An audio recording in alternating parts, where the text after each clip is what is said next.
Question number 100 हमारा क्या कहता है, which is the most suitable reagent for the following conversion. अब आपको ये रिएक्शन दी हुई है, रिएक्शन के अंदर आप कौन सा आपका रिएजेंट जो होगा सुटेबल रहेगा। चारों ऑप्शन से हमको ये जानना था। अब आपका पहला रिएजेंट क्या है, टोलेंस रिएजेंट। टोलेंस रिएजेंट क्या करता है आपका, किस पर वर्क करता है, एल्डिहाइड पे वर्क करता है, कीटोन्स पे नहीं करता। ये यहाँ पे कीटोन है ना, तो यहाँ ये एक्ट नहीं करेगा। ठीक है, तो ये वाला हमारा आंसर नहीं होगा। बेंजोइल पेरोक्साइड आपका जो होता है रेडिकल रिएक्शंस जो होती हैं उनके अंदर यूज किया जाता है ना, बट यहाँ पे कोई रेडिकल रिएक्शन नहीं हो रही। तो यहाँ पर जो कन्वर्जन आपको देखने में मिल रहा है ना, वो सिर्फ COCH3 वाला पार्ट आपका किस में कन्वर्ट हो रहा है, COONA में कन्वर्ट हो रहा है। तो ये बेंजोइल पेरोक्साइड के मतलब एक्शन से तो नहीं हो पाएगा। ठीक है, थर्ड हम बात करें I2 and NaOH। I2 and NaOH मतलब कि यहाँ पे ये आपका क्या है, आइडोफॉर्म रिएक्शन वाला रिएजेंट है ना। आइडोफॉर्म रिएक्शन होती है, तो इसमें क्या होता है, COCH3 वाला पार्ट आपका क्या हो जाएगा, रिमूव हो जाएगा, और वो क्या बना देगा, आइडोफॉर्म बना देगा, है ना, CHI3। और क्या बनेगा आपका, जो बाकी का बचा हुआ पार्ट होगा उसके साथ में ये जुड़ जाएगा आपका COONA। ठीक है, तो ये आपका प्रोडक्ट बनेगा एक और। ठीक है, बाकी बनेगा आपके पास में वाटर। तो इस तरीके से ये हमारे पास में आ जाएगा। तो सिर्फ ये वाला रिएजेंट जो होगा हमारा, इसके एक्शन से ही हमारी ये रिएक्शन का मतलब ये रिएक्शन का जो रिएक्टेंट है ये वाला प्रोडक्ट ला करके देगा। ठीक है, तो आंसर तो हमारा आ गया है थर्ड ऑप्शन। बट अगर हम फोर्थ ऑप्शन को चेक करें तो फोर्थ ऑप्शन क्या है, SN NaOH। ये हमारा क्या है, एक रिड्यूसिंग एजेंट है। रिड्यूसिंग एजेंट हमारा क्या करेगा, ये भी आपका क्या करेगा, या तो कीटोन को ये सिलेक्टिव रिडक्शन करेगा। अगर सिलेक्टिव रिडक्शन करता है, अगर एक्सेस में नहीं प्रेजेंट है, तो ये CO ग्रुप को क्या कर देगा, CH2 में कन्वर्ट कर देगा। इस ग्रुप पे एक्शन करेगा और इसको CH2 ग्रुप में कन्वर्ट कर देगा। ठीक है, अगर ये एक्सेस में है, यहाँ पे तो जस्ट कुछ भी मेंशन नहीं है, बट ये यहाँ पे मतलब करेक्ट आंसर नहीं है ये इस क्वेश्चन का। तो जस्ट अगर ये एक्सेस में यूज हो रहा है तो फिर ये इसको भी रिड्यूस कर देगा और इसको भी कर देगा। ठीक है, दोनों को रिड्यूस करेगा तो हमारे पास में क्या प्रोडक्ट आ जाएगा, CH3 CH2 CH2 CH2 CH2 CH3। अगर एक्सेस हुआ तो ये हमारा प्रोडक्ट बनेगा, अगर एक्सेस नहीं हुआ तो हमारे पास में ये प्रोडक्ट बन जाएगा CH3 CH double bond CH CH2 CH2 CH3। ठीक है, सिलेक्टिव रिडक्शन होगा। तो दोनों ही हमारे केस में हमारा वो प्रोडक्ट तो नहीं मिल रहा ना जो हमें चाहिए था, डिजायर्ड प्रोडक्ट हमारा रिएक्शन जो हमें क्वेश्चन में गिवन थी, तो वो सिर्फ थर्ड ऑप्शन से ही मिल रही है। आइडोफॉर्म रिएक्शन उसका नाम होता है। ठीक है, ठीक है, तो चलिए नेक्स्ट क्वेश्चन पे चलते हैं। क्वेश्चन नंबर 101, इसमें आपको रिएक्शन दिया हुआ है और आपको प्रेडिक्ट करना है यहाँ पे डेल्टा H का साइन क्या होगा, डेल्टा S का साइन क्या होगा, एंथैल्पी और एंट्रोपी का साइन क्या होगा, है ना।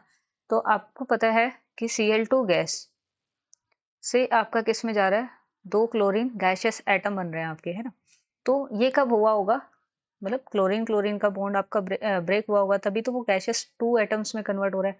तो यहाँ पे जब आपने एंथैल्पी मतलब कि रिएक्शन क्या होगी, एंडोथर्मिक होगी, एनर्जी दी होगी, तभी ये चीज पॉसिबल है कि कोई बॉन्ड ब्रेक हो रहा है और उसके बाद में 2 एटम्स बन रहे हैं ना। तो यहाँ एनर्जी दी है, तो इसमें क्या होगा, जब एनर्जी देते हैं तो वो साइन क्या होता है, पॉजिटिव आता है ना।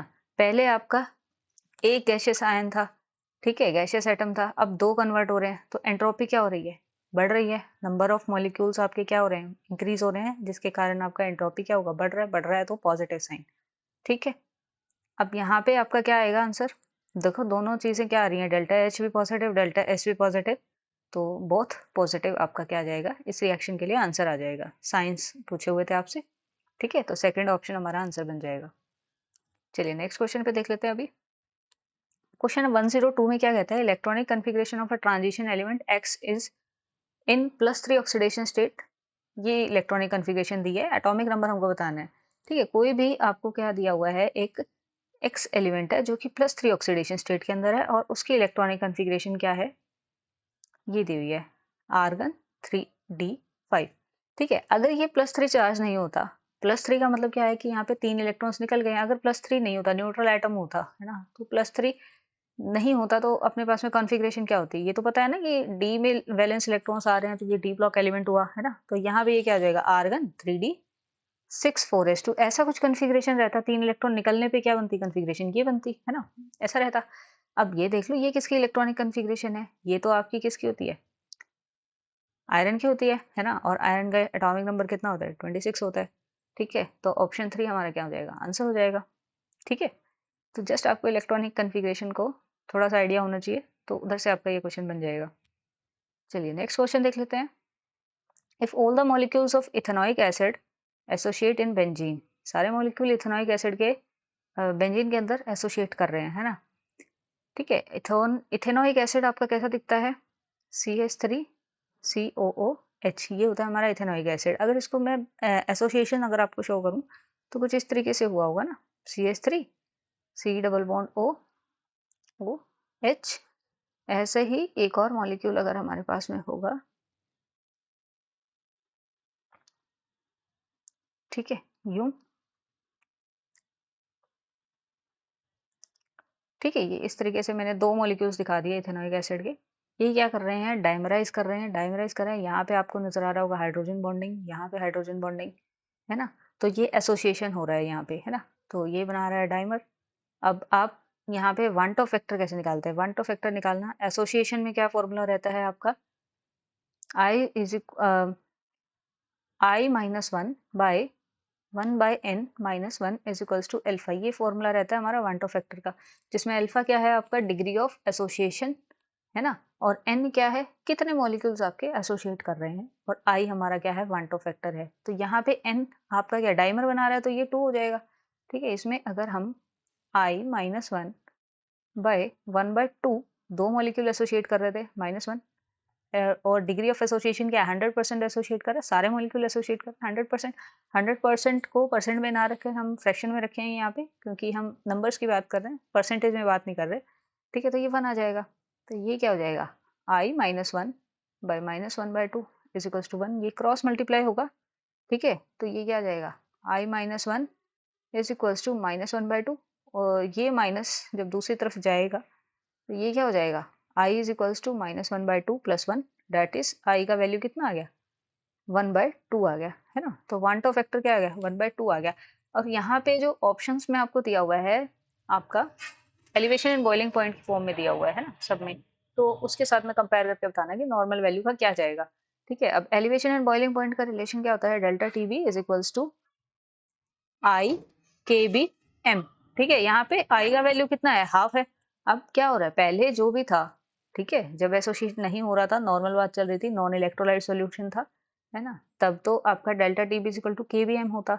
लेकिन जब आई का वैल्यू 1/2 है, तो नॉर्मल वैल्यू से अब आपका क्या हो जाएगा, delta T B is equals to 1/2 K B M. ठीक है, ये हो जाएगा, हाफ हो गया ना बेसिकली। इस चीज का मतलब क्या है कि अभी क्या हो रहा है, पहले वाली वैल्यू का हाफ हो रहा है। ठीक है, तो delta TB of ethanoic acid will be double of normal value, नहीं ये नहीं होगा। Delta TB of ethanoic acid will be half of normal value, ये होगा, क्योंकि आई का वैल्यू हाफ आया आपका। ठीक है, molar mass calculated on the basis of delta TB will be half of expected value, ये भी नहीं होगा। ठीक है, तो आपका आंसर क्या आ जाएगा, सेकेंड ऑप्शन आ जाएगा। चलिए नेक्स्ट क्वेश्चन पे चलते हैं। नेक्स्ट क्वेश्चन 104, ये कहता है arrange the following in decreasing order of the boiling point. Boiling point का डिक्रीजिंग ऑर्डर आपने देखना है ना। अब पहले क्या किया, एन ब्यूटेन, फिर उसके बाद में क्या किया, 2 मिथाइल ब्यूटेन, फिर n pentane, 2 di methyl propane, सबके स्ट्रक्चर बना लो। ठीक है, स्ट्रक्चर बना दिया हमने, CH3 CH2 CH2 CH3, ये आपका क्या है, ए वाला कंपाउंड दिया हुआ है। ठीक है, सेकेंड आपको दिया हुआ है 2 मिथाइल ब्यूटेन, तो CH3 CH CH3 CH2 CH3। ठीक है, ये क्या हो गया, बी वाला कंपाउंड, 2 मिथाइल ब्यूटेन जिसको हम बोल रहे हैं। ठीक है, और फिर आ गया आपके पास में pentane, CH3 CH2 CH2 CH2 CH3। ठीक है, ये आपका क्या है, सी कंपाउंड है। और फिर आपके पास में आता है प्रोपेन। ठीक है, 2 डाई मिथाइल, तो ये आ गया। और यहाँ पे हम थोड़ा सा इसको करेक्ट कर देते हैं, कार्बन की टेट्रावेलेंसी होती है तो 4 ही बॉन्ड बनाता है। ठीक है, तो ये इस तरीके से आ गया, तो ये आ गया आपका डी वाला कंपाउंड। तो अब इसमें आपको बॉइलिंग पॉइंट का ऑर्डर बताना है ना। अब बॉइलिंग पॉइंट का ऑर्डर जो होता है, उसमें भी आपको एक चीज़ ध्यान रखनी पड़ेगी कि बॉइलिंग पॉइंट जो होता है हमेशा क्या होता है, मॉलिक्यूलर मास के क्या होता है, डायरेक्टली प्रोपोर्शनल होता है। और इनवर्सली प्रोपोर्शनल किसके होता है, ब्रांचिंग के। ठीक है, जितनी ज़्यादा ब्रांचिंग होगी उतना ज़्यादा आपका क्या हो जाएगा, मतलब उतना कम आपका क्या हो जाएगा, बॉइलिंग पॉइंट हो जाएगा। ठीक है, तो सबसे पहले तो यहाँ पे देखो, इस सी मॉलिक्यूल में भी 5 कार्बन है, बी में भी 5 कार्बन है, और डी में भी आपके कितने हैं 5 कार्बन है ना? तो इन तीनों में अगर मैं कंपेयर करूँ, क्योंकि इनका मॉलिक्यूलर मास ए के कंपैरिजन में तो ज़्यादा ही आएगा ना, ठीक है? तो इसलिए बी, सी, डी का हम पहले देखेंगे। तो बी, सी, डी के अंदर क्या है आपका, सी में बिल्कुल ब्रांचिंग नहीं है, तो उसका क्या है मॉलिक्यूलर मास और ब्रांचिंग कम होने के कारण बॉइलिंग पॉइंट क्या होगा, सबसे ज़्यादा होगा, ठीक है? उसके बाद में आपका सिंगल ब्रांचिंग आ रही है बी के अंदर, एक ही ब्रांच आ रहा है ना? तो फिर क्या आ रहा है, उस ब्रांचिंग से उसका बॉइलिंग पॉइंट क्या हुआ होगा, कम हुआ होगा, तो फिर बी आ जाएगा, ठीक है? बॉइलिंग पॉइंट कम हो गया।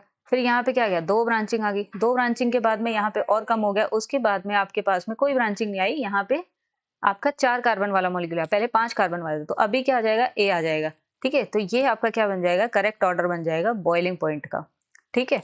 उसके बाद में देखते हैं कौन सा ऑप्शन बन रहा है ये बॉइलिंग पॉइंट का ऑर्डर आ गया सी, बी, डी, ए, ये आपका 4 ऑप्शन में गिवन है, ठीक है? तो आपका करेक्ट आंसर आ गया है 4th ऑप्शन